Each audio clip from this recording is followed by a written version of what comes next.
Why did you want to become an entrepreneur? I don't. When I was a kid, I always wanted to join the British Army, and then I'd planned out my life from like 10 years old. I was going to join the British Army, save up enough money, open a craft shop, and that was going to be Oh, me. that's nice. Um, but I think I'd always crafted. My family had always crafted. My mum had like a knitting stall. Why a dream catcher and only why a dream catcher? Because when you have a craft skill, there is so much more that you can produce and such, creativity on the table. But why specifically a dream catcher? I like the history.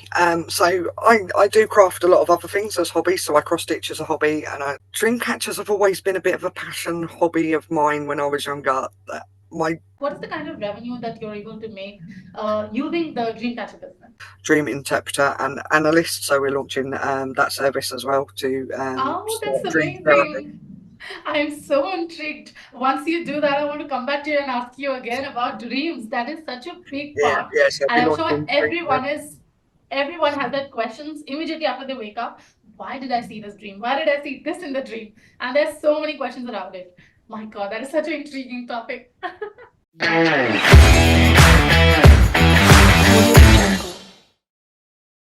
Hello and welcome everyone to another episode of the Female Founders Podcast. And today I have with me a creative entrepreneur. She's a dream catcher artist, and I'm really intrigued to know because I love dream catchers. Whenever I'm out of the market, I've seen one and I've taken it home to gift it to someone because now Amy has to tell me if I'm right or wrong. But I am told that dream catchers should always be gifted. You shouldn't buy one for yourself. Oh, Yeah, yes, that's I'm right. right. So I would love to get into this podcast, know about her journey. She's been doing this for 5 years and understand her journey as a female founder. Welcome to the show, Amy.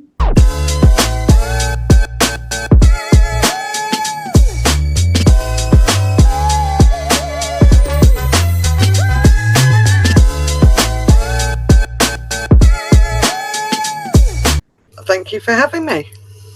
Thank you so much for doing this. Let's get straight into it. Tell me your story of being a female founder. So weirdly enough, this is not my first business I had. The first business I had was a papercraft business, but I had seven, coming up for 7 years ago this year, I had a major motorcycle accident. Um, so we had to shut the papercraft business because I was rendered bedbound for 8 months. They didn't think I was going to walk. So me and my ex-husband, we just closed down the business because I had to concentrate on my health. But I've had an entrepreneurial brain since I can remember, and being bedbound with an entrepreneurial brain with just daytime telly is enough to drive anyone insane. Um, so I picked up a really old hobby when I was home in my bed, and I picked up my dream catchers. I was taught when I was 14 to make dream catchers by a Native American shaman who was over in the UK on holiday. I'd made friends with his kids. I was just starting out on my spiritual, trying to find myself journey as a teenager. And he introduced me to the art of dream catcher making. And I'd only ever made them as birthday presents, but I was in my bed and I was like, do you know what? I've got some hoops upstairs. My husband brought them down. I'll make some. Just to pass the time, I'll make some. And I had a friend who used to do markets at music festivals, and I had about 10, and she went, do you want me to take them?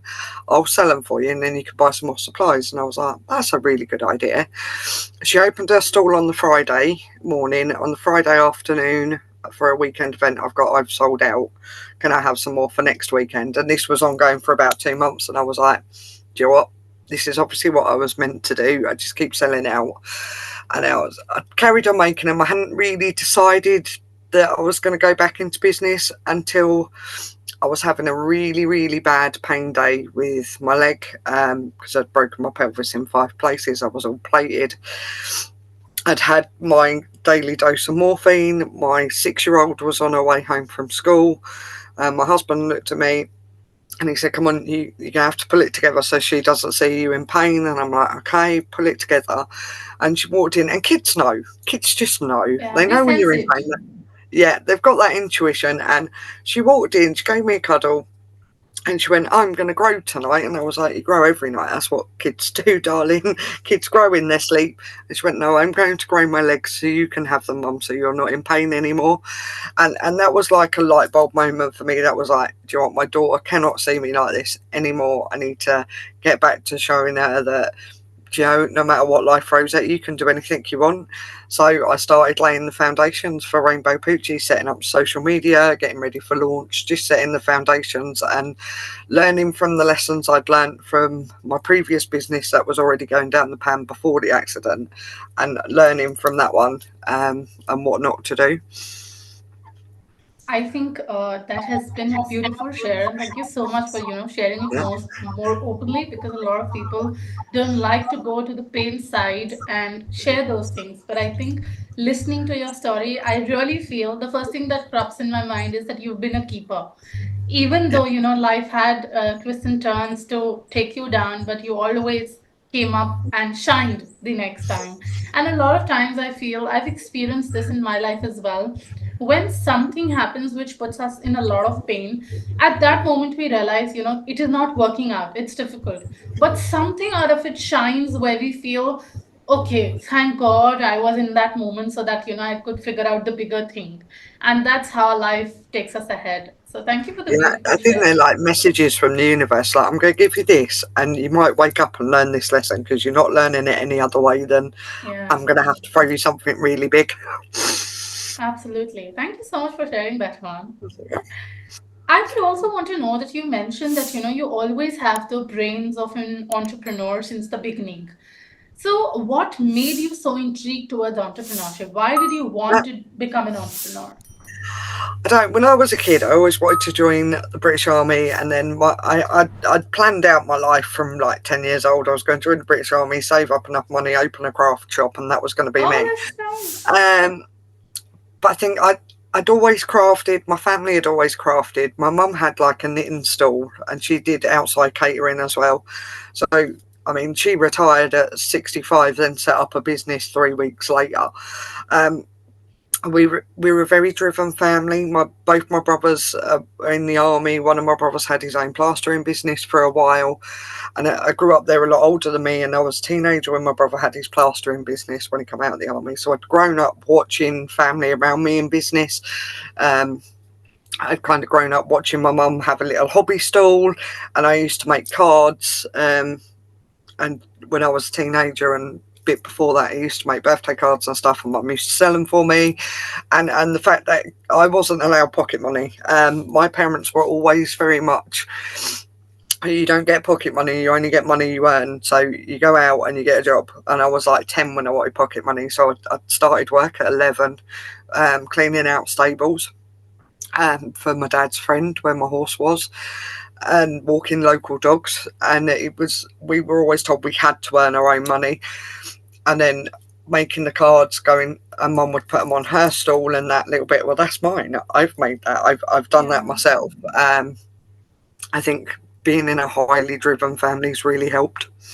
Exactly. I think that is what I was also feeling when you were sharing that your environment really makes you or breaks you. Either you have a 100% support and you kind of, take all of those values and you put them into your life, or if it's not a supporting environment, you kind of grow out of it and even achieve what you want to achieve. But the first case scenario is the best. When you have the support, when you have real life examples, when you have people in front of you, you've done it and you want to do it like them.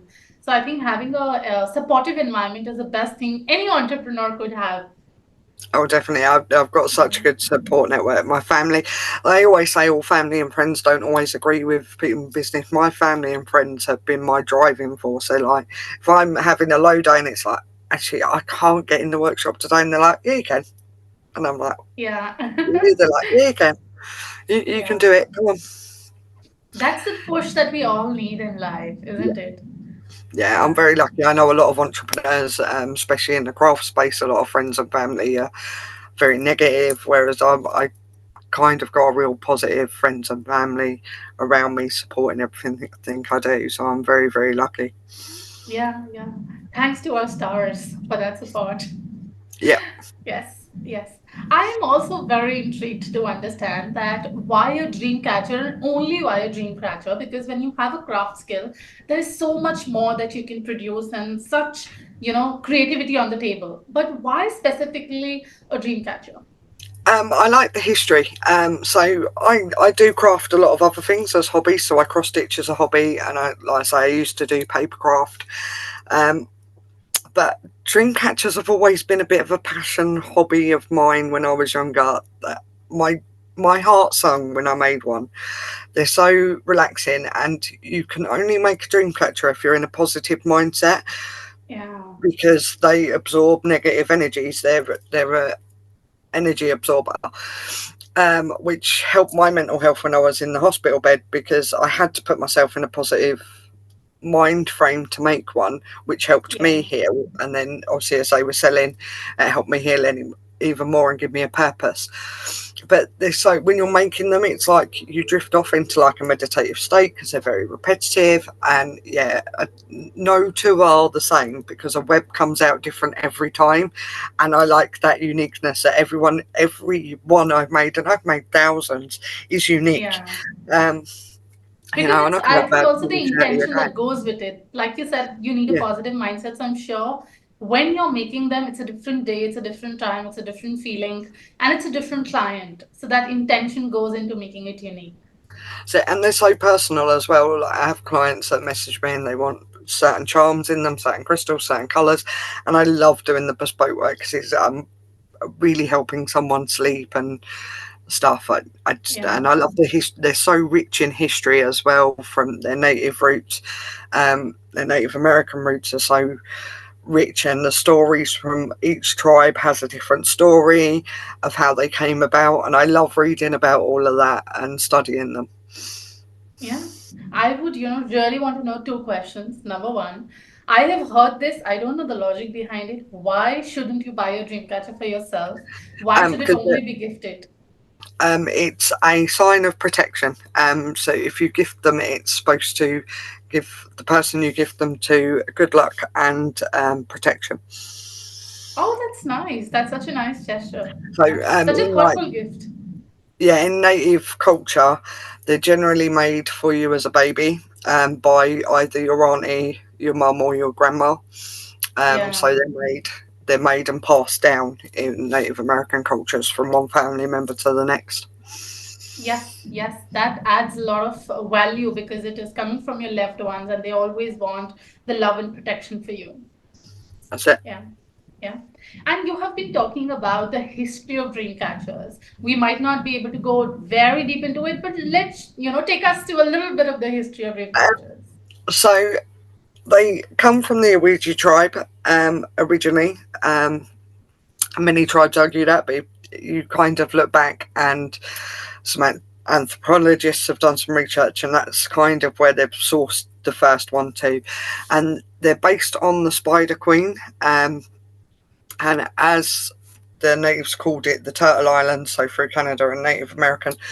Um, as the tribes spread out, the Spider Queen couldn't keep up making the webs, so she then taught Oh, the grandmas and the mums. So yeah, the Spider Queen. So they're based on a spider's web. oh, that's like passing on your skill to your Yeah. generations. Oh, that's such a unique story. I'd love to know more about it in detail. And if you can share any resources with us to read about the Dreamcatcher's Yeah, so history. I have a couple of blogs on my website about their history.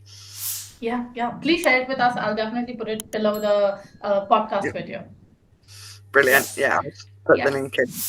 yeah. And I would also want to ask, what are the kind of people you create dream catchers for, and how these people reach out to you? Um, so I spend a lot of time on socials. I'm across 6 different social platforms, so people tend to reach out on me either through my website, social media, and craft markets.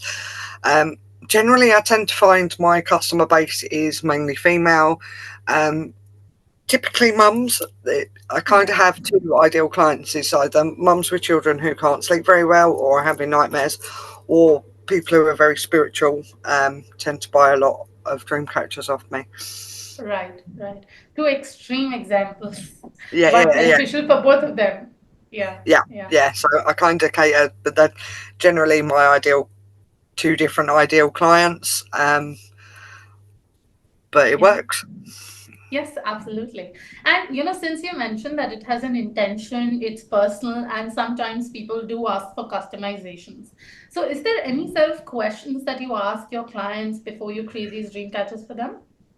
Generally, colour, charm, size, anything they want really. I've done all sorts from cross stitching names on the side of them to putting Pacific crystals in. I had a client a couple of years ago whose grandson loved crystals and she wanted a crystal dream catcher in his favourite colours. So we did some research into crystals that promote sleep and positive dreaming, and yeah, we added all that as well. So Yeah, yeah, that's such amazing. Like, I've, this is I've a whole even new done concept that I've been introduced to. I think the most random one I've had is a swan shaped one. Someone asked me to do a swan shaped one, so that was like 6 different shaped hoops, and we made a giant Oh. swan with ostrich feathers. Yeah, so we And did a how much swan time does shape. it take you to deliver one Um, dream catcher? it varies from size to shape. On average, what I would call a standard single hoop dream catcher is about 15 minutes to half an hour. But I've been doing them now. Although I've been in business 5 years, this will be my 6th year because I've been doing them since I was 14. So I've been Yeah. doing them 23 years as a hobby. I've become really, Oh, that's really so sort of amazing. greedy. Yeah, No one can beat experience. I'm pretty sure about that. yeah. There's a lot of experience there. Yeah. I think I would also like to ask one question, and I'm sure the dynamics are changing now, and it differs country-wise, culture-wise. But as female entrepreneurs, a lot of times there are questions when we are building up a business or when we are outgrowing of the basic responsibilities that are dawned upon us. So, if you would like to share how's the journey for you, and what would you recommend other female founders if they were to start with Um, respect to the responsibilities that are dawned upon us? so when I first started out, it was lonely, very, very lonely. Especially when you're self-employed, you've got no employees behind you. Yeah. Entrepreneurship can be lonely at the best times. When you're female, it can be very lonely. We're still not quite as equal as we'd like to be. We're a lot more Exactly. empowered than we used to be. Um, but my key thing is networking. I've built my business up through going to networking meetings up and down the country. During lockdown, I was still when the UK was in lockdown, I was still attending networking meetings online. So I was still talking to a lot of um, other entrepreneurs. I tend to network a lot with mums in business because it's all female. There's a lot of crossover. There's a lot of other chronic pain people in there, so they kind of get me. If I'm having a bad day, I tend to reach out to another female entrepreneur going, I'm in a lot of pain today. I need to be kept accountable because I've got to get this done. Can someone please keep me accountable? And I've made like a network of other female entrepreneurs that I can reach out to, talk to. But networking is key because it's so lonely otherwise, and you've got to be Yeah, accountable. An accountability buddy is worth their weight in gold. absolutely. Yeah, you need someone to share those struggles with, share those obstacles with when you're growing up. And you need that space to be in where you feel like, okay, we are like minded, we're on the same journey. That kind of a support group is very necessary. Yeah, Yeah, yeah. yeah. I would also want to ask if you're comfortable answering this question that what is the kind of revenue that you're able to make using the Dreamcatcher business? Um, it varies. It really varies. So January and February are a really quiet month for me because it's retail, and as we know, January and February for retail Yeah, entrepreneurs yeah, is pretty pants. Um, but I tend to use January and February to do my admin for the year, get things scheduled, get all my social media done for a few months so that I can hit the road running back in March when things pick up. It varies. It's normally about 3 figures for me. But yeah, it varies. At Christmas, it can be like from yeah. October to December, it can be a 4 figure month. It really does vary on placement, time, markets, Yeah, and absolutely. The occasion and cost the of living feelings at the and the moment. sentiments. Yeah, Yeah. yeah. And with the cost of living at the moment, things are a bit like up and down, but we're working on some other things to launch next month. So Yeah, all the not best for that. Yeah. How? So I'm working on service-based stuff as well now. So next month, at the end of this month, I qualify as a dream interpreter and analyst. So we're launching that service as well to Oh, that's start dream therapy. amazing. I'm so intrigued. Once you do that, I want to come back to you and ask you again about dreams. That is such a big Yeah, part. yeah. So And we're I'm sure launching dream therapy. everyone has that questions immediately after they wake up. Why did I see this dream? Why did I see this in the dream? And there's so many questions around it. My God, that is such an intriguing topic. Yeah. I have a podcast on the subject as well. I have a podcast all based on dreams and dream analysis and sleep. So, and I think the Yeah. two tie in very nicely, and it's a nice way for me to expand as well. Absolutely. I think that becomes two ways of business expansion where it is B2C as well and a little bit of B2B and service industry and product industry. So you can, nicely manage between those. And like now, right now you were mentioning, there are months which are very good depending on the occasions, the festivals, and then there are quiet months. So why not pick up the services business during the quiet months? And it mingles really well. Exactly. Yeah. Yeah. Exactly. It's all about growth at the right time. Yes, absolutely. One step at a time. Yeah. And do you also teach how to, because you were mentioning about the workshops. So do you teach how to create a dream catcher? Yeah. So I also run workshops either in person or online. That can be a bit through my website or through email. So I teach like birthday parties. I've done birthday parties. I've done craft groups. I've done social media groups, where I've sent out the kits and I have taught um, how to make them like a little miniature one that they can take home. I do some work with the local youth club. I go up there every couple of months and do some work with their children and teach them. Yeah, that's so amazing. There's such diversification in the same concept. It's the dream catcher, but you can do it for them. You can teach them how to do it, and then there can also be a consultation in the same niche. So I love the diversification in one business. That's amazing. Exactly. Yeah. Yeah. And also, everyone who's listening to this podcast, if they have to get in touch with you or know about your business or learn from you how to create a dream catcher, what is the best way to get in touch with you? The best way to get in touch with me is probably through email, which is rainbowpoochie@gmail.com, or Facebook. Yeah. I have a Facebook group and a Facebook page. My Facebook page is Rainbow Poochie, and my group is Bedtime Magic with Rainbow Poochie. Oh, I love the name as well. I'll definitely put the links in the description so that people can reach out to you. And before I let you go, I have one final question that I ask everyone. What is the step one that a female entrepreneur should take today in starting her journey to become a female founder? Take the leap and believe in yourself. I Yeah. think the first step is always self belief. In our heads, we're always constantly, we are the worst critics of our own selves. And I think if you just take that first step, launch a Facebook page with a name, and just start believing in yourself, the first step is self belief. Absolutely. Yeah. That's such a strong statement. Yeah. Thank you so much, Amy, for your time and sharing with us so many insights. I have loved this conversation and I'm so looking forward to learning from you and especially looking forward to your launch for the dream analysis consultation. Thank you so much. No, thank you for having me. It's been a pleasure. Thank you so much. Bye bye.